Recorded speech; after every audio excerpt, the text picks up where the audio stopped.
Ahí está. Bueno, muy bien. ¿Cómo andan todos y todas del otro lado? Nosotros acá llegando, ahí está, llegando al final del núcleo 4.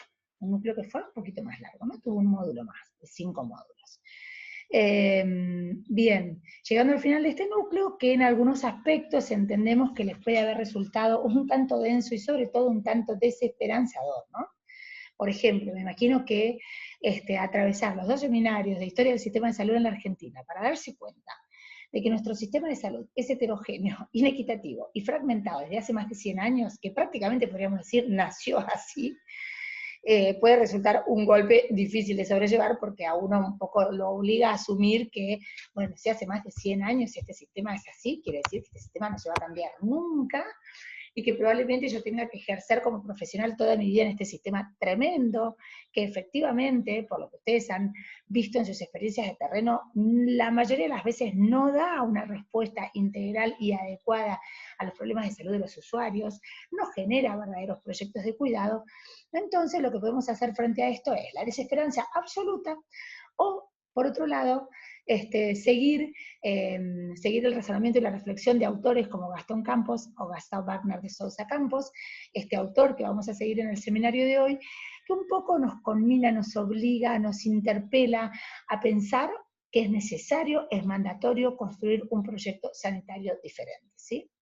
Gastón Campos es médico, podríamos decir que de alguna manera es un filósofo de la salud pública, participó de manera central en lo que fue el diseño del Sistema Único de Salud brasilero, y en este devenir, digamos, como gestor, fue escribiendo y fue construyendo una matriz teórica para que nos animemos, nos atrevamos a pensar un proyecto sanitario diferente.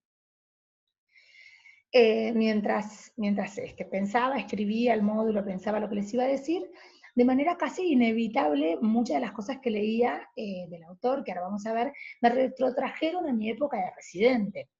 Época que ustedes van a atravesar dentro de muy poco tiempo, dentro de 2 años, probablemente la mayoría de ustedes, ojalá, estén realizando residencias en distintas especialidades. Yo hice mi residencia allá por el año 2003, yo hice mi residencia en medicina interna en el Hospital Jusey de Vicente López entre los años 2003 y 2007, y debo decir que fue una época de mi vida que, si bien en términos de adquisición de competencias y habilidades profesionales fue maravillosa y fue exponencial, fue una época muy dura desde lo profesional también. Fue probablemente la época de mi vida médica donde sentí el mayor grado de alienación profesional, creo que nunca lo volví a sentir en mi vida, de mucha soledad, de mucha desesperanza. Eh, y mientras leía a Gastón pensaba que bueno hubiese sido haber leído a Gastón en aquel momento, ¿no? Porque, a ver, eso no me hubiese permitido claramente cambiar las condiciones de mi residencia, pero me hubiese dado mucho alivio intelectual, mucho alivio moral, mucho alivio filosófico. Me hubiese permitido mantener cierto grado de libertad y de esperanza, sobre todo. Entonces, sabiendo que ustedes van a ser residentes dentro de muy poco, digo, bueno, ojalá que este módulo no solo les sirva para, digamos, adquirir los conocimientos necesarios exigidos por la unidad, por la cátedra, sino que sobre todo les sirva como herramienta para el futuro, ¿no? Que dentro de 2, 3 años, cuando ustedes estén atravesando sus residencias en sistemas duros, mucho más parecidos a los de mi época que a los que cuenta Gastón, ojalá esto les sirva un poco como herramienta, como salvavidas, para recordar permanentemente que siempre hay un grado de libertad que conservamos, que no, la alienación nunca es total, que estamos obligados a conservar este grado de libertad y este pequeño margen de acción, y que les sirva para recordar que es posible hacer las cosas de otra manera, ¿no? Así que bueno, un poco con ese espíritu es que quiero que transitemos juntos este seminario.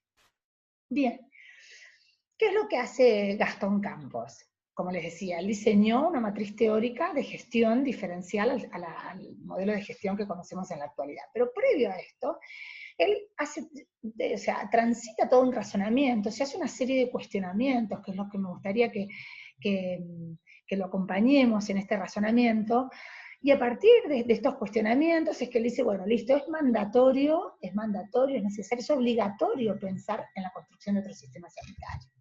Bien, Entonces, él dice que es fundamental esto, ¿no? Construir proyectos alternativos de gestión en salud críticos a las tres modalidades del discurso dominante de la actualidad. Él dice que los sistemas sanitarios hoy están atravesados por tres dimensiones que parecen ser como irreductibles, ¿no? La del sentido común, ¿no? Sentido común que nadie sabe quién inventó, de dónde salió, y que la más de las veces hace que hagamos cosas carentes de sentido común. La del nihilismo desesperado, esto de que, bueno, todo siempre estuvo mal, todo está mal y todo va a estar mal, ¿no? Este discurso de la desesperanza que atraviesa muchas veces a los trabajadores del sistema de salud público, esto de, ¿qué pasó? Y bueno, es el hospital público, ¿viste? ¿No? Esta cosa que está como muy instalada y que es incuestionable, y la de la confusión neoliberal, esto que nos acompaña y nos tiene a maltraer a los profesionales médicos, como hemos visto desde hace muchos años, ¿no?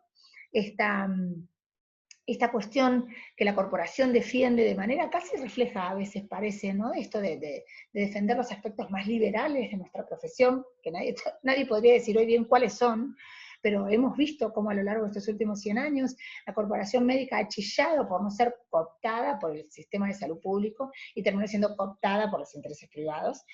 Y dice, de la misma manera que entonces cualquier proyecto de cambio tiene que apostar a tres cosas en simultáneo: al cambio de las personas, al cambio cultural o de valores y al cambio de las instituciones. ¿Sí?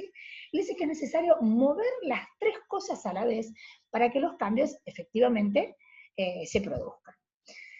Entonces, sostiene esto, ¿no? Que la clave reside en movilizar simultáneamente a las personas, las estructuras y las relaciones que se establecen entre ellas. Bien. Entonces, ¿cómo conducir estos cambios institucionales articulados a movimientos más amplios de reforma social? Y hace permanentemente un juego entre lo macro y lo micro, entre lo superestructural y la micropolítica o los actos de la vida cotidiana. Entonces dice que, por ejemplo, es muy difícil, es casi imposible pensar en debilitar la hegemonía dominante con sus grandes estructuras ejecutoras, sin que a la vez sucedan un montón de movimientos multicéntricos que están cuestionando sistemáticamente los micropoderes que sustentan el esquema dominante. A ver, ¿cómo sería esto? Yo quiero iniciar un movimiento de reforma sanitaria. Por supuesto que dentro de las grandes estructuras que voy a cuestionar van a estar las estructuras de gestión y de decisión política, ministerios y demás. Pero eso no me inhibe a mí, por ejemplo, residente de cirugía, a cuestionarle a mis superiores que no quiero llevar más pacientes a quirófano, que encima de que van muy asustados, muertos de miedo, van con un camisol insemia en pelotas, sintiéndose absolutamente indignos, como yo veía en el hospital, que siempre me preguntaba, ¿no se puede hacer un camisolín más grande? ¿Por qué este pobre hombre que está a punto de entrar al quirófano, muerto de miedo, tiene que ir tapándose el trasero con una mano y con la otra sosteniendo el pie de suelo? Entonces, ¿a qué voy con esto? Que las dos cosas son necesarias, las dos cosas se necesitan entre sí, y las dos cosas son necesarias para generar el cambio final. El cuestionamiento a la superestructura, ¿sí? Pero eso no inhabilita el cuestionamiento al micropoder, ¿sí? Bien. Entonces, por otro lado, también sostiene que es necesario construir un saber crítico que cuestione el determinismo absoluto de lo general sobre lo particular. Esta cosa de que, y bueno, si no lográs grandes cambios estructurales, ¿y qué querés? Si el sistema de gestión sanitario a nivel de la región sanitaria sigue siendo el mismo, y no vas a pretender que el residente cambie su actitud. Sí, ¿cómo que no? Justamente lo que sostiene es esto, ¿sí? Que hay que cortar con ese determinismo absoluto de la superestructura por sobre las personas. Entonces, él dice que esto implica combinar dos miradas, ¿no? La mirada maximalista, ¿sí? De los que apuestan a proyectos que prometen que se cambia todo, ¿sí? Con el pesimismo de aquellos que creen que nada puede ser cambiado, ¿sí? Entonces, encontrarse en el intermedio y decir, bueno, mientras intentamos cambiarlo todo, ¿es posible en ese mientras tanto generar pequeños cambios? Claro que sí, dice él. Y pone un ejemplo que es impactante para hablar de esto, que es el ejemplo de los campos de concentración. Gastón ha leído mucho a Víctor Frankl, que a su vez ha escrito mucho acerca de lo que sucedía dentro de los campos de concentración. Entonces él dice, por ejemplo, en un campo de concentración, ¿es posible mantener la humanidad? Si yo me guío por la lógica maximalista, ¿no? Donde digo que si no se cambia todo, si no se cambia la superestructura, los pequeños cambios no pueden suceder. Si yo me guío por esta lógica, digo que no hay la más mínima posibilidad de mantener la humanidad dentro de un campo de concentración, ¿sí? Sin embargo, él sostiene que sí, que siguen existiendo pequeños márgenes, ¿sí? Y pequeños resquicios por donde seguir ejerciendo la libertad y sobre todo la libertad de elección. Sostiene entonces que quien desiste se degrada, ¿sí? Y quien persiste, quien insiste, se salva. ¿Se salva de qué? Muchas veces se salva de la ignominia.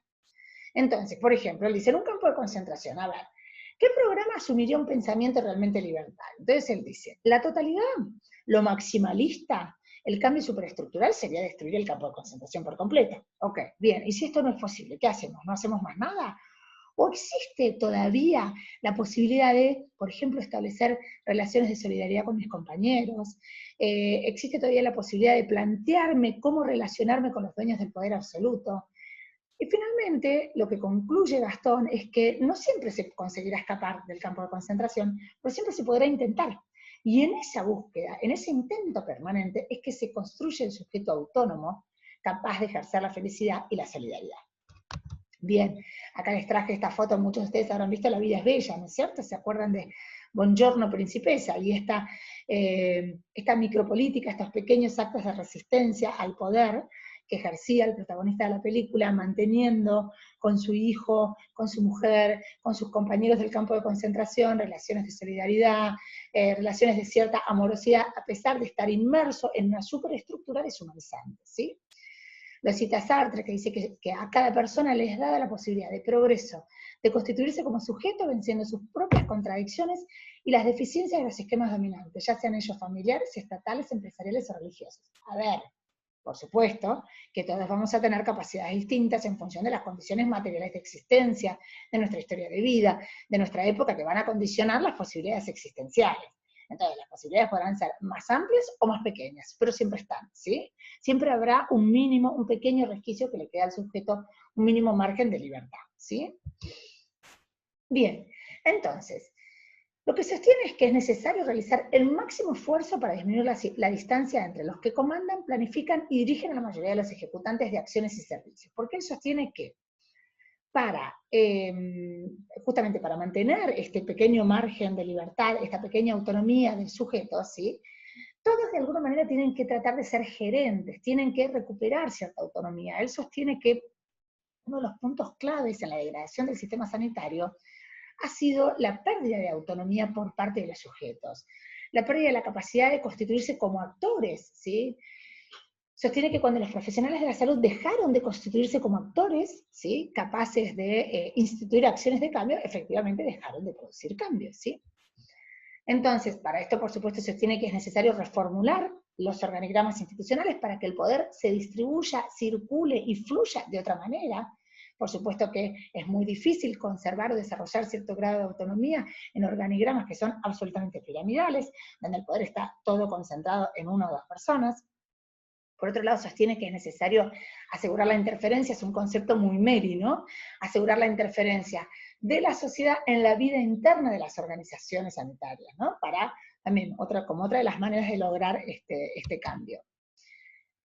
Y por supuesto, uno de los núcleos de análisis es el factor humano, ¿sí? Para Campos, digamos, no hay cambio si no se mira detenidamente al factor humano, y ahí está la clave del cambio sanitario. Entonces, él dice que le llama la atención, por ejemplo, leer cómo muchos autores, ¿sí?, explican todo el funcionamiento de las instituciones sanitarias, él dice, por la dominancia de estructuras sobrehumanas, ¿no?, como si fuesen máquinas infernales. Dice que muchos de estos autores admiten el origen humano de estas máquinas infernales, pero que parecería que en forma progresiva estas máquinas escaparon del comando de los hombres. Entonces de golpe todos hablamos del complejo médico industrial, del modelo médico hegemónico, del aparato estatal, de la corporación médica, pero nos olvidamos que estas construcciones que parecen haber existido, y muchas veces hasta parece que nos preceden, son construcciones humanas, ¿sí? Entonces, a lo que él nos invita es a volver, ¿sí?, sobre este factor humano, es a volver sobre estos sujetos que a fin de cuentas fueron los que construyeron este complejo médico-industrial, modelo médico hegemónico, aparato estatal. Porque si no dice, no hay salida. Si no miramos, si no pensamos que detrás de todo esto hay un factor humano, sino que hay una máquina social infernal que nos precede en términos históricos, dice, bueno, listo, no hay salida. La culpa siempre es de una macroinstitución colocada por encima del poder de interferencia a los pobres mortales. No, la manera de que haya salida es volviendo sobre los sujetos, ¿sí? Entonces, dice, es necesario inventar nuevos modos de andar por la vida, ¿no? Y lo que hace es confronta teóricos, ¿sí? Confronta teóricos que depositan todo el peso analítico sobre la superestructura y lo confronta con aquellos teóricos que al contrario, ¿sí? Que sostienen que en el factor humano, en lo micro, ¿sí? Reside muchas veces la posibilidad de cambio. Entonces, cita por ejemplo a Clavrel, para quien todo el mirar de los profesionales de salud, dice, es muy interesante esto, dice, estaría marcado por la estructuración del saber clínico, ¿no? Esta cosa de que parece que los sujetos se meten, ¿no?, dentro de la maquinaria clínica y siempre están en modo automático. En realidad, parece que el que rige el accionar del sujeto es la maquinaria clínica, que el sujeto no hace más que meterse ahí adentro. Entonces dice algo así como que la cadena de significantes de la clínica se incorpora en forma inevitable al profesional, transformándolo en mero caballo de la orden médica. Y yo me fijé en el libro ¿Qué es un caballo? Y son, y ahora no me va a salir. En realidad es como el cuerpo que toma muchas veces los espíritus de la magia negra, digamos, que toman el cuerpo de alguien como pueden tomar el cuerpo de cualquiera. Entonces, como que el médico se termina transformando en una especie de sujeto vacío de contenido que es invadido por la práctica clínica y no piensa por él mismo, sino que piensa por esta maquinaria clínica. Y lo confronta, ¿qué hace? Lo confronta con otros autores, ¿sí?, que son los que depositan el peso sobre lo humano, como por ejemplo Basaglia.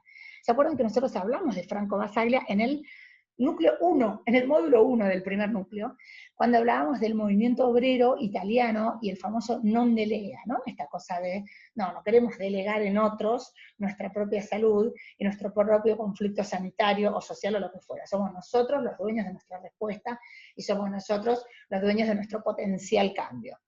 Entonces, Basaglia, ¿qué hace? Hace énfasis en la historia, en la voluntad, en la conciencia política que demuestra la existencia de cambios como consecuencia de la acción de grupos humanos concretos, ¿sí? Esto sería algo así como la máquina, la superestructura versus lo humano, ¿no? Esto es lo que está permanentemente poniendo en juego Gastón Campos. Entonces, ¿cuál sería el objetivo? Superar este reduccionismo mecanicista de las escuelas para las cuales el comportamiento humano se explica en su totalidad por la economía o por los poderes institucionales, que es, digamos, una teoría que sostiene de alguna manera, dice Gastón, la muerte del hombre, digamos, el hombre como sujeto no existe más, siempre está comandado o dominado o supeditado a una superestructura, sin caer, por supuesto, dice, superemos estos reduccionismos, pero sin caer en la omisión de la importancia de las condiciones estructurales en la praxis de los sujetos, ¿sí? A ver, él no se olvida que no es lo mismo ser el dueño del poder que no detentar el poder, ¿sí? No piensa que es lo mismo ser ¿no?, un obrero que ser el dueño de la fábrica. A ver, él no es que desestima por completo las condiciones estructurales, sino que lo que hace es tratar de buscar cierto equilibrio entre lo superestructural y lo humano, ¿sí? Entonces, esto de que nuevos personajes, que entran nuevos personajes a escena, vamos a revalorizar el protagonismo social. Fíjense cómo de a poco, ¿qué va haciendo? Va dotando de protagonismo, vuelve a colocarle el rótulo de actor, ¿sí?, al agente sanitario, ¿no? Esto de volver a dotarnos de protagonismo, ser los actores de nuestro propio cambio. Bien. Entonces, como les decía al principio, sostiene que una de las principales cosas, o de las principales trabas de los profesionales de la salud para ser los actores de su propio cambio es la alienación, ¿sí? ¿Qué es esto de la alienación? ¿Qué es esto que yo les contaba que sentía cuando era residente de medicina interna? La alienación hay varias definiciones, pero por ejemplo uno la podría definir como la relación de explotación propia del sistema capitalista en la cual el trabajador no es considerado como persona, ¿sí?, sino que solo es considerado en función de su valor económico, como una mano de obra para la multiplicación del capital. Es decir, el trabajador no representa nada, sino que representa una mercancía. Otra definición sostiene que la alienación es el proceso mediante el cual un individuo se convierte en alguien ajeno a sí mismo, ¿sí? Este fue muchas veces el sentimiento que me atravesó a mí y que atravesó a muchos de mis compañeros residentes, ¿no?, en esta trayectoria tan dura de los médicos, donde uno efectivamente llega a sentirse muchas veces como alguien ajeno a sí mismo y mira su accionar como desde afuera, como si no lo pudiera dominar, como si no lo pudiera controlar. En los servicios de salud hay un claro distanciamiento, ¿sí?, entre los profesionales y los pacientes, entre los equipos y la comunidad, entre los trabajadores y sus medios de trabajo. Esa distancia, ¿sí?, permite reconocerse, permite el reconocimiento del trabajador sanitario como un actor de cambio, ¿sí? Entonces, sostiene Gastón que una de las claves para la consolidación de una auténtica reforma sanitaria debe tener como objetivo la progresiva desalienación de los trabajadores de la salud. tenemos que empezar a desalienarnos. Piensen esto, recuerden esto, para dentro de 2, 3 años, cuando muchos de ustedes estén insertos en los distintos sistemas sanitarios. Estamos obligados a desalienarnos, no podemos, ¿no? La alienación es como si de golpe nos chupara, nos cooptara esta máquina productora de servicios de salud de baja calidad y nos metiera ahí adentro como el obrero, ¿sí? Que no vale nada por sí mismo, sino que solo vale en función de la producción de una determinada mercancía, que en el caso de la salud es un cuidado de baja calidad. Entonces, recordemos esto, ¿sí? Porque hay que hacerlo consciente, porque hay que tenerlo presente para que no suceda. Porque si no, efectivamente, la superestructura siempre parece gigantesca. Entonces, él dice, ¿cómo puede ser que, por ejemplo, dónde ve la alienación de los profesionales? Y dice, miren, si ustedes miran, los profesionales de la salud en la actualidad los van a encontrar reclamando un montón de cosas, ¿sí? Los van a encontrar reclamando mejores salarios, cargos, cursos de perfeccionamiento, mejoras en las condiciones de trabajo. Sin embargo, es muy raro que nosotros veamos colectivos profesionales, colectivos sociosanitarios reclamando o cuestionando el modo en el que funcionan los servicios públicos. Por lo general nadie cuestiona eso. Nadie cuestiona que por lo general la mayoría de los hospitales tienen en sus direcciones a cargos políticos, ¿sí? Digamos, nadie cuestiona que la mayoría de las direcciones de los hospitales sean prácticamente usurpadas, ¿sí? Por sus directores. Nunca vamos a encontrar a los colectivos profesionales cuestionando la impotencia persistente de hospitales y de centros de salud para asegurar el acceso a los más necesitados y la eficacia en la atención de las necesidades sanitarias, ¿sí? Muchos de nosotros somos o hemos sido profesionales de instituciones públicas y hemos asistido de manera impotente a la incapacidad de la institución para cumplir su función, ¿sí? Como si esto que hablábamos hoy al principio, ¿no? Esto del nihilismo, ¿no? El nihilismo casi como filosofía de vida en las instituciones sanitarias y sobre todo en las instituciones públicas sanitarias. También es muy raro que encontremos a alguien censurando, criticando las rígidas estructuras jerárquicas, esto que les decía recién, ¿no? La usurpación de poder por las cúpulas. Entonces, ¿qué es esto si no es alienación? ¿Sí? ¿Por qué no podemos nosotros, como actores sanitarios, ponernos a pensar y cuestionar? ¿Por qué no lo podemos hacer? Efectivamente lo podemos hacer. El tema es que para hacerlo hay que pensarlo previamente. Para pensarlo hay que reflexionar sobre lo mismo. Para esto hay que desalienarse. ¿Sí? Bien, entonces, para esto, dice él, y acá ya se empieza a meter en el establecimiento de un nuevo contrato, en empezar a pensar un nuevo sistema de gestión. Que una de las primeras cosas que sostiene es que este nuevo sistema de gestión va a tener que combinar directrices antagónicas, ¿sí? Porque por supuesto él no es un rupturista, no dice vamos a romper con todo lo actuado y vamos a armar otra cosa. No, él piensa en un sistema que combine ciertas directrices lineales, verticales, ¿sí? Que lo combine con objetivos comunitarios. Entonces, para esto entiende que, por ejemplo, entre otras cosas, un nuevo sistema sanitario tendría que combinar directrices antagónicas. Dice, es necesario inventar en la práctica combinaciones para elementos polares. Esto que hasta ahora la institución sanitaria no ha podido hacer. Ha sido blanco o negro, ¿sí, no? O centralizo o descentralizo. No, entonces él dice, ¿por qué no podemos pensar en un sistema que combine, ¿sí? Las dos partes, ¿no? Entonces, dice que un sistema que, por ejemplo, acepte binomios como centralización y descentralización, autonomía de las bases y responsabilidad con los objetivos generales, ¿no? Lo lineal con lo horizontal. Planificar metas, por un lado, tener metas a futuro, pero no dejar de prestar atención a las fluctuaciones de la demanda, ¿no? Entonces, el mediano o el largo plazo con lo inmediato. Entonces dice, por supuesto, que estas antinomias complejas exigen mayor grado de democracia institucional, otra distribución de poder y mayor confianza en los pares, sobre todo eso, ¿no? Mayor confianza en los pares. Para esto, para soportar, digamos, este antagonismo, estas formas polares, esta contradicción, dice que, entre otras cosas, es necesario discutir la ética de este nuevo contrato, ¿no? Entonces, se tiene que la creación de una nueva ética tiene que trascender el cumplimiento estricto del Código de Ética Médica. Dice, no basta solo con el cumplimiento estricto de las leyes, sino que tenemos que pensar en una nueva ética que incluya el reconocimiento de los derechos sanitarios, pero que no termine ahí, ¿sí? Sino que acepte otros desafíos situados en esferas próximas, pero distintas de aquellas prescritas en los códigos de éticas y normas, ¿sí? Empezar a pensar en otros conflictos más existenciales, vinculados a lo que es a lo social, a lo colectivo. Porque muchas veces dice que tanto en salud como en la vida en general, la alienación termina produciendo conductas o acciones antiéticas. Entonces, es necesario discutir un nuevo estatuto fundado en la autonomía y en la libertad por estableciendo siempre confrontaciones entre estos valores y la responsabilidad social. ¿No? Fíjense otra vez esta cuestión contradictoria.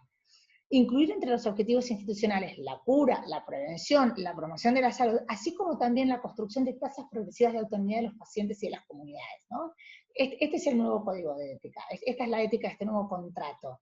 No solo que se acabe en el accionar sanitario, sino que también considere con la misma relevancia, con el mismo nivel de importancia, la construcción de grados de autonomía progresivos de mi paciente y de la comunidad. Bien. Entonces, ya empieza a pensar, ya nos empezamos a meter en lo que sería la organización de este nuevo contrato sanitario. Entonces, nos da algunas directrices para la organización de este nuevo contrato. Entonces dice, por ejemplo, ¿qué tenemos que hacer?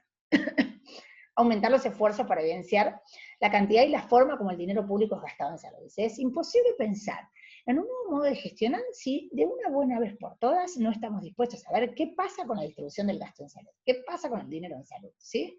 Algo que los médicos no solemos hacer. La gestión económica de las instituciones sanitarias suele estar en manos de contadores o suele estar tercerizada, ¿sí? Los médicos tenemos mucha resistencia a empaparnos en el tema. Entonces dice, la idea de salud como derecho no se traduce en consignas prácticas y en la posibilidad de control efectivo de los servicios públicos. Por lo general, ¿no? Hablamos de la salud como derecho, pero eso tiene que tener una traducción en términos monetarios. Por otro lado dice, mientras se dirigen los esfuerzos al diseño de políticas sociosanitarias justas y equitativas, no hay que desconocer las posibilidades de cambios microinstitucionales, un poco lo que decíamos al principio, ¿no? Que el cambio macro o superestructural no inhabilite, ¿sí?, al cambio cotidiano y diario, ¿no? Entonces dice, el modelo ético de los gobernantes no puede justificar los descalabros o la inercia conformista de los gobernantes. Esto de, bueno, como todo funciona pésimo, ¿sí? Eso parece que me habilita a mí como residente o como médico de un servicio actuar con negligencia. ¿Y qué quiere decir? Todo funciona pésimo. No, por supuesto, una cosa no debería valer la otra. Algo sobre lo cual él va a volver muchas veces es la cuestión de la democratización institucional. Sé que es necesario inventar dispositivos que estimulen y faciliten la comunicación horizontal. No hay posibilidad de una nueva manera de gestión, sino hay posibilidad de horizontalizar la comunicación y el poder. A su vez dice, esto debe implicar un ambiente de protección, ¿no? Porque venimos de una cultura, ¿sí?, de una cultura ¿no? Donde uno detenta el poder y la hegemonía y donde hay cierta subordinación. Entonces se dice, si nosotros queremos empezar a practicar modos más democráticos de cogobernarnos, de gestionar, bueno, es necesario que el que históricamente estuvo subordinado encuentre y sepa que existen ciertos mecanismos de protección, ¿no? Y por supuesto lo que es clave es proponer la adopción de nuevas formas de vínculos entre los equipos de salud, los pacientes y las comunidades. Bien, y así llegamos al anti-Taylor, ¿no? Este método para gobernar instituciones de salud con producción de libertad y de compromiso. ¿No? Un método que no solamente permite producir acciones sanitarias, ¿sí?, sino que también tiene un impacto directo sobre los trabajadores de salud, ¿sí? A la vez que produce acciones sanitarias y que produce cambios colectivos y comunitarios, debería producir este método trabajadores más comprometidos y más libres. Entonces, si vamos a hablar del antitaylorismo, es necesario primero hablar del taylorismo. ¿Qué es esto del taylorismo?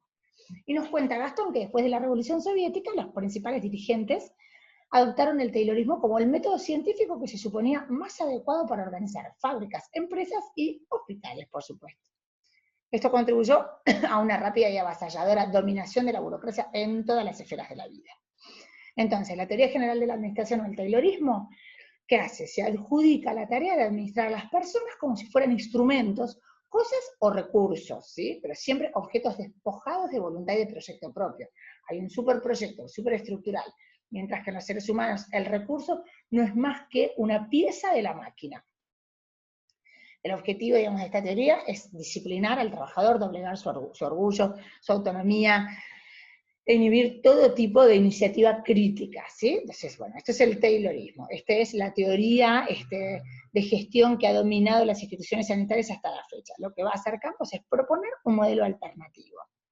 Entonces, bueno, por supuesto que el taylorismo no invierte en la producción de sujetos dotados de autonomía ni de capacidad para asumir compromiso con otros, sino que lo que produce es un trabajador solitario, alienado, desconectado del producto final. Bien.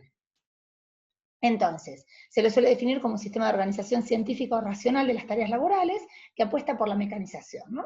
Yo de manera mecánica repito algo que ni siquiera sé cuál es el producto final, ¿sí? No me pregunto nada, no cuestiono, no critico. Lo que hace el Taylorismo es dividir el trabajo en secuencias, ¿sí? Registrar el tiempo que le lleva a cada trabajador a hacer su secuencia. Cada trabajador trabaja en una secuencia, es decir, que no se encarga de los diferentes pasos implicados en el trabajo. Entonces me especializo, ¿le suena esto? Me especializo en una única etapa del proceso productivo y me alejo del resultado final.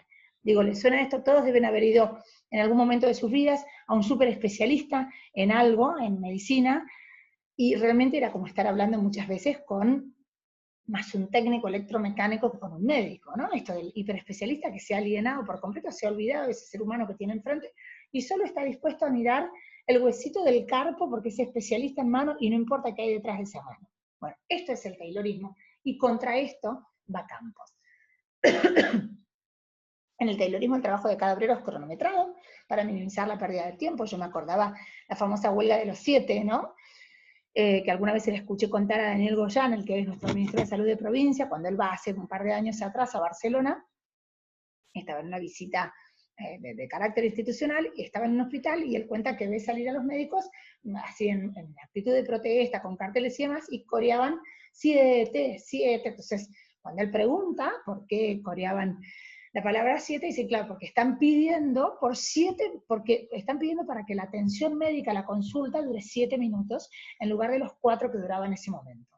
4 minutos duraba la consulta médica en Barcelona en ese momento. Estamos hablando de un sistema de salud público de excelencia, como es el español, ¿sí? Hace varios años atrás, los médicos clamaban por 7 minutos. Díganme si esto no es un método fabril absoluto, o sea, si el tipo o el hombre o la mujer que está en ese consultorio teniendo que producir un acto sanitario en 7 minutos no es más parecido a un obrero de una fábrica que otra cosa. Bueno, y esto que decíamos ahí, ¿no? Que esta corriente no invierte en la producción de sujetos dotados de autonomía. Por supuesto que no, ¿para qué quiero la autonomía si tengo que producir un hecho sanitario en 7 minutos? Entonces, lo que va a proponer es el antitaylorismo o gestión colegiada. Ya primera cosa que es contrahegemónica al taylorismo, ¿no? Donde yo tenía un obrero solo. Bueno, acá voy a hablar de algo colegiado. Abandono esta cuestión de la soledad. Abandono esta dimensión liberal de la profesión, ¿no? Donde yo solo soy capaz de hacer todo. No, solo no soy capaz de hacer nada. Las cosas las hago con otros. Bien. Entonces él dice, el desafío es construir un sistema de gestión donde se asegure tanto la producción calificada de la salud, en la que se garantiza no solo la supervivencia del sistema, sino un sistema capaz de producir hechos sanitarios, un sistema capaz de producir cuidado, sino que además tengo que garantizar ahora la realización de los trabajadores, ¿sí? Entonces, por supuesto, lo que se recomienda es implementar programas sanitarios basados en el trabajo interdisciplinario, gestión colegiada, gestión con otros, hago con otros. La realidad, o sea, esto es lo que se recomienda, ¿no? Es un sistema colegiado. La realidad es que hoy tenemos un sistema recortado por la lógica de departamentos y divisiones y secciones montadas según las profesiones, ¿sí? Yo tengo el departamento de clínica, el de cirugía, que por cierto se pelean como si fuesen países históricamente enfrentados en una guerra, como si los dos no tuvieran que, digamos, no tuviesen el mismo objetivo, que es la curación muchas veces del mismo ser humano. Yo quiero contarles, no sé hasta qué punto habrá cambiado eso, ¿no? Pero en mi época de residencia, el servicio de clínica y el servicio de cirugía eran River Boca, ¿sí? Yo ahora lo pensaba otra vez leyendo Gastón y me reía, ¿no? Porque digo, jamás nos acordábamos que lo que había en el medio era un ser humano. Eran peleas y disputas estúpidas acerca de cuestiones teóricas y conceptuales, donde nada, lo que había era una lógica, una lógica de departamento, una lógica de división, no había una lógica colegiada, una unidad de producción que tenía un mismo objetivo, que era la producción de la salud de un ser humano determinado. Entonces él se dice, bueno, si la recomendación es lo interdisciplinario, y la realidad es que yo tengo un sistema sanitario recortado por la lógica de divisiones y de especialidades, la pregunta es cómo combinar la democratización institucional con la capacidad de tener, sin embargo, algún grado de centralización vertical, sin la cual los establecimientos se perderían en discusiones interminables. Otra vez volvemos a este sistema que nos tiene que permitir asumir las contradicciones como parte de la gestión, ¿sí? Entonces, yo tengo que mantener cierta cuestión vertical con lo horizontal. Bueno, la pregunta es cómo combino esas dos cosas. Bien, entonces dice, el primer paso consiste en la modificación de los organigramas de los servicios de salud. ¿no? Tengo que armar unidades de producción, tengo que salirme de organigramas que están establecidos sobre la lógica de una especialidad, ¿sí? Entonces yo tengo el servicio de cirugía, del cual se desprenden el servicio de urología, servicios absurdos, ¿sí? Que más de una vez podrían estar fusionados en un único servicio. Entonces lo primero que tengo que hacer es sentarme con el organigrama y tratar de armar un nuevo organigrama, ¿sí? Basado en la lógica de unidades de producción, ¿sí? ¿Unidades de producción de qué? Unidades de producción de cuidado. Entonces dice, habría que eliminar los antiguos departamentos organizados según profesiones, o sea, una lógica que no responde en absoluto a lo que le pasa al usuario, ¿sí? Entonces abandonar esta lógica de antiguos departamentos organizados según profesiones y crear unidades organizadas con la lógica de cada proceso de trabajo, ¿sí? Que empieza a tener más que ver con la lógica de la producción de cuidados de un sujeto. Entonces, dice, todos los profesionales involucrados en un mismo tipo de trabajo, con un determinado producto o un objetivo identificable, pasarían a conformar algo que se llama unidad de producción, ¿sí? Fíjense cómo pasamos entonces del departamento de urología a una unidad de producción. Esta unidad de producción, por ejemplo, podría ser, imagínense, todos los departamentos, los viejos departamentos que se relacionan con la salud del niño. Podrían constituir, dice, la unidad de atención del niño. Entonces, imagínense, en esta unidad de producción, por ejemplo, podrían estar los pediatras, algunos cirujanos, los nutricionistas, trabajadoras sociales, ¿sí? Digamos, un montón de profesiones históricamente organizadas en departamentos y compartimentos estancos, ¿sí? Organizadas en una única unidad de producción, que tienen como objetivo todos lo mismo, ¿sí? Garantizar, recomponer, devolver la salud a un niño. Bien, entonces, sostiene que lo ideal es que sean los mismos trabajadores los que decidan cuáles y cuántas unidades de producción tendrían que constituirse. Bien, entonces, no tenemos más los departamentos, los viejos departamentos, tenemos unidades de producción que tienen un único objetivo de trabajo, tienen todos el mismo objetivo de trabajo. Esta unidad de producción tiene que tener un coordinador, ¿sí? A su vez, todos los miembros de la unidad de producción forman un colegiado, entonces el coordinador, ¿sí? Está interactuando con este colegiado. El colegiado se encarga de elaborar todas las directrices, metas y programas de trabajo, y al coordinador en realidad lo que le corresponde es un papel ejecutivo, una dirección ejecutiva, ¿sí? No decide por otros. Es fundamental esto. Hay que recordar permanentemente el término colegiado. El coordinador, olvídense de la vieja figura de coordinador o de director decidiendo por otros. Recuerden esto de todos tienen que ser de alguna manera gerentes. Bien. Entonces, obviamente, imagínense que para viabilizar este estilo de trabajo es necesario alterar toda la cultura organizacional.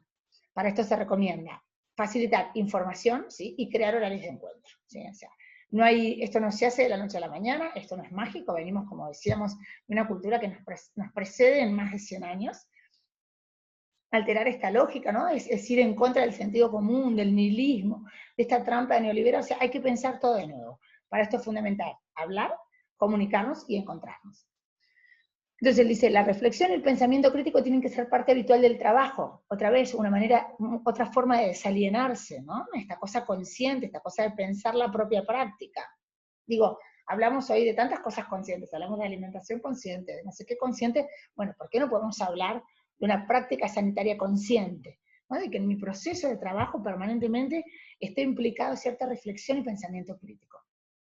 Bien, cada equipo, dice, involucra a la mayoría de sus trabajadores en la construcción de una nueva obra de la cual cada uno de los trabajadores es parte, ¿no? Entonces, digo, también aparece cierta identificación del trabajador con su obra. Otra vez empezamos la cosa contrahegemónica contra el taylorismo, así como en el taylorismo ese obrero no sabía ni lo que producía finalmente, ¿sí?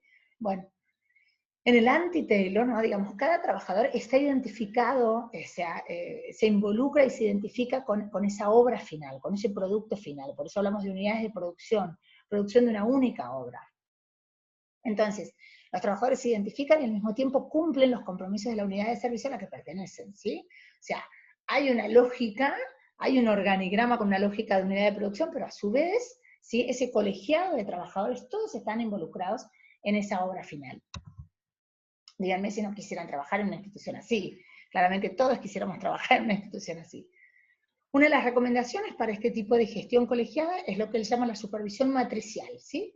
Que es una supervisión que lo que permite es aumentar, porque siempre dice que hay riesgo de que estas unidades de producción se cierren entre sí y no se comuniquen con las otras unidades de producción de la misma institución. Entonces, para esto propone la supervisión matricial. Esta supervisión difiere de la concepción tradicional de supervisión. No es una figura que controla y fiscaliza. No es un supervisor en términos de te controlo el horario, te controlo los 7 minutos o te controlo a vos obrero que produzcas la parte de la pieza que te corresponde. No. No es una figura que controla y fiscaliza el cumplimiento de las normas, sino que es un supervisor que lo que hace es, va a facilitar la identificación de conflictos. En todas las unidades de producción van a aparecer conflictos.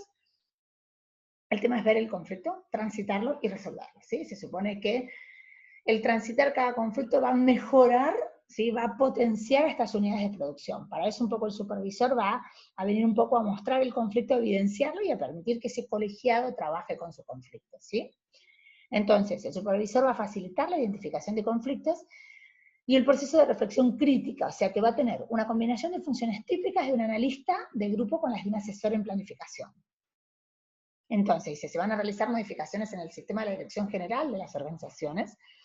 El director general tiene una función similar a la de los coordinadores de cada unidad de producción, y con el resto de los coordinadores van a formar un colegiado general de dirección. Entonces, imagínense que en la cúpula ahora no tenemos un director, como teníamos históricamente, sino que tenemos un colegiado general de dirección.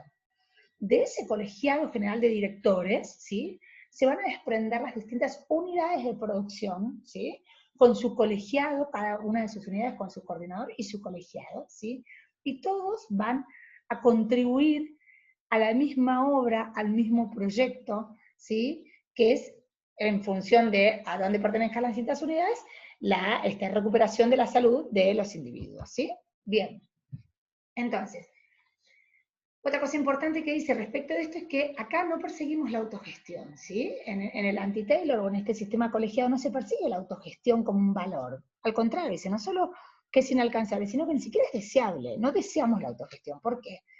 Porque ser autogestivo de alguna manera implicaría una falta de compromiso con los intereses ajenos. Yo debo necesitar a otros y otros deben necesitarme permanentemente para que efectivamente la lógica imperante sea la que estamos buscando. El objetivo deseable es el de cogestión, no el de autogestión. No hay poder ni dominaciones absolutas, sino que el poder y la dominación siempre es relativo, en función de las necesidades de estas distintas unidades de producción, y en relación con otros grados de poder y dominación. Esto quiere decir que todos participan del gobierno, nadie decide solo, nadie decide aislado de los otros. El principal mecanismo para aumentar el poder del usuario en lo cotidiano es la delegación individual de la responsabilidad. Esto que le llama el patrón de vínculo. Dice, todos los pacientes tendrían que tener la posibilidad de elegir un profesional para que sea su referente, ¿no? O sea que tiene que establecerse una relación vincular. ¿Se acuerdan también cuando hablábamos de Mary, que hablábamos de que el vínculo era terapéutico, ¿sí? En la construcción de ese vínculo, lo que hay es un acto terapéutico. Bueno, justamente en este modelo colegiado o de cogestión, lo que se establece entonces es un patrón de vínculo entre las distintas unidades de producción, con sus distintos referentes y los pacientes. Entonces, de esta manera, cada mini equipo termina teniendo una responsabilidad integral sobre un número determinado de casos. Responsabilidad integral, ¿sí? Porque estamos hablando de equipos interdisciplinares, de unidades de producción, ¿no? ¿Por qué, dice él? ¿Por qué es necesario establecer este patrón de vínculo? Porque no hay clínica eficaz sin personalización y conceptualización de los proyectos terapéuticos, ¿sí? Hay que personalizar, o sea, no hay que perder de vista que uno de los objetivos fundamentales de esta nueva lógica de cogestión, ¿sí?, es el de poder armar verdaderos proyectos terapéuticos, ¿no es cierto? Bien. Entonces, dice, esta nueva metodología permite afrontar las polaridades de la gestión, como hablamos desde el principio, esta lógica de la aparente contradicción, ¿no? Permite afrontar las polaridades de la gestión en salud, asumiendo que estas contradicciones no tienen por qué tener una síntesis definitiva. No es necesario superar y terminar la contradicción, todo lo contrario, la contradicción va a ser un poco de motor en esta nueva lógica. Entonces asumimos que toda solución a estas contradicciones es definitiva, y que lo que va a hacer toda solución es provisoria, perdón. Y lo que va a hacer esta solución provisoria es darle al antiguo conflicto nuevas dimensiones, para seguir cuestionando. Esto permitirá combinar coeficientes de democracia directa con la preservación de algún grado de unidad en torno a los objetivos primarios de cada institución. De esta manera lo que voy a hacer es combinar los intereses de los usuarios y los intereses de los trabajadores, ni más ni menos. De esta manera, digamos, el anti-Taylor, o este método de cogestión, ¿en qué se transformaría? En una máquina organizacional que al mismo tiempo va a ser terapéutica y pedagógica. Va a producir proyectos terapéuticos y va a producir trabajadores autónomos, trabajadores cada vez más capaces, ¿sí?, de gestionar estos proyectos terapéuticos. Entonces, va a ser terapéutica y pedagógica para los trabajadores, en el sentido de que va a permitir su crecimiento personal y colectivo de manera continua y progresiva. Entonces, es una máquina que produce salud y produce educación para la comunidad. ¡Wow! Ni más ni menos.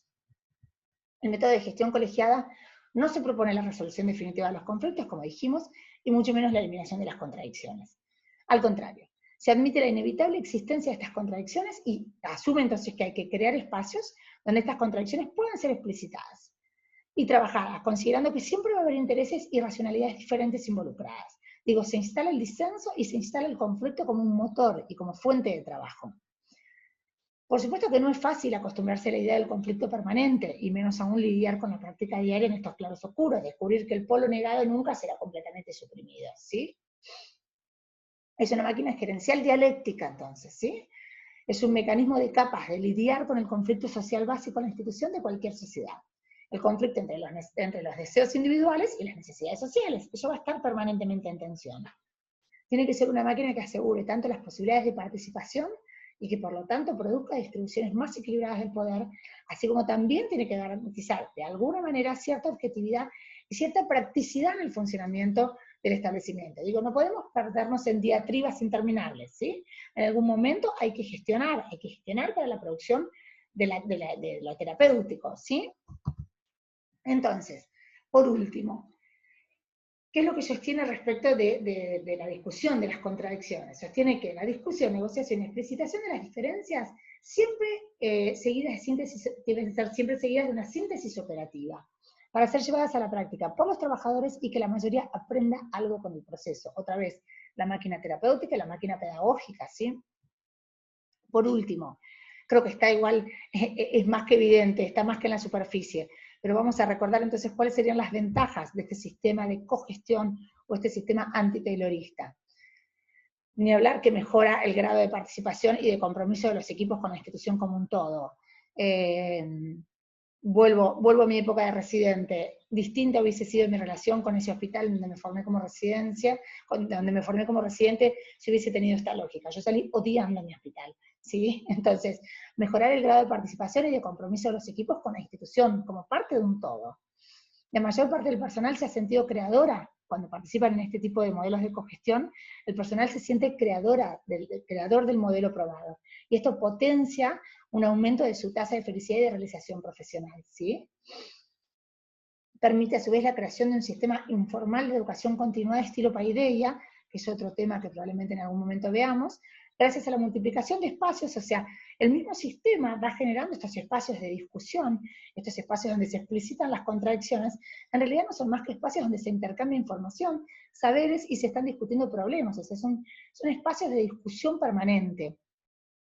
Y por supuesto, el objetivo fundamental, que es con el que empezamos esta charla, que es producir una mejora sensible en la relación de los equipos de salud con los usuarios y sus familias, gracias a la institucionalización de sistemas de referencia, con responsabilidad y cuidados definidos y microsistemas de control social. Digo, esta construcción teórica es posible, esta construcción teórica con sus bemoles, con sus más y sus menos, se ha llevado a cabo en países de la región. Tenemos que pensarnos como sujetos productores de este tipo de transformaciones. Es fundamental, es lo que nos va a permitir ejercer de manera más libre y más esperanzada nuestra práctica profesional.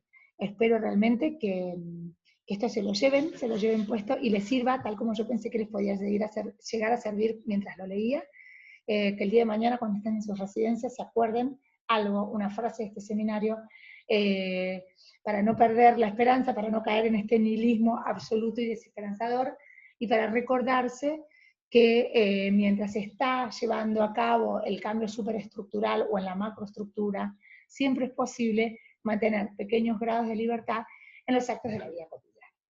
Así que bueno, espero que se lleven esta herramienta, y nos vemos el martes que viene efectivamente en el trabajo práctico, en la actividad de cierre de este núcleo número 4. Muchas gracias.